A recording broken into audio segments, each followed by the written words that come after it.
Flaming hot Cheeto fried chicken. For you, baby.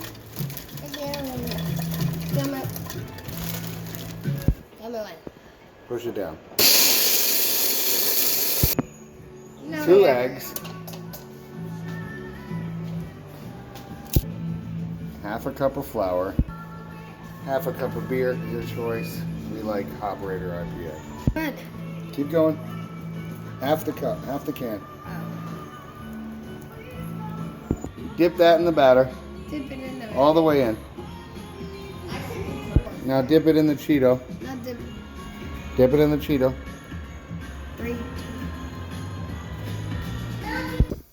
Got the oil nice and hot. I do it outside so it doesn't stink up the kitchen.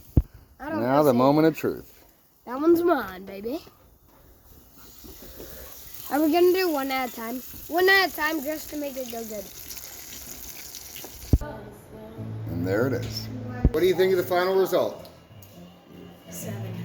7 out of 10? Not spicy. Not spicy at all. Well, that's the Flamin' Hot Cheeto chicken tenders. Thanks, folks.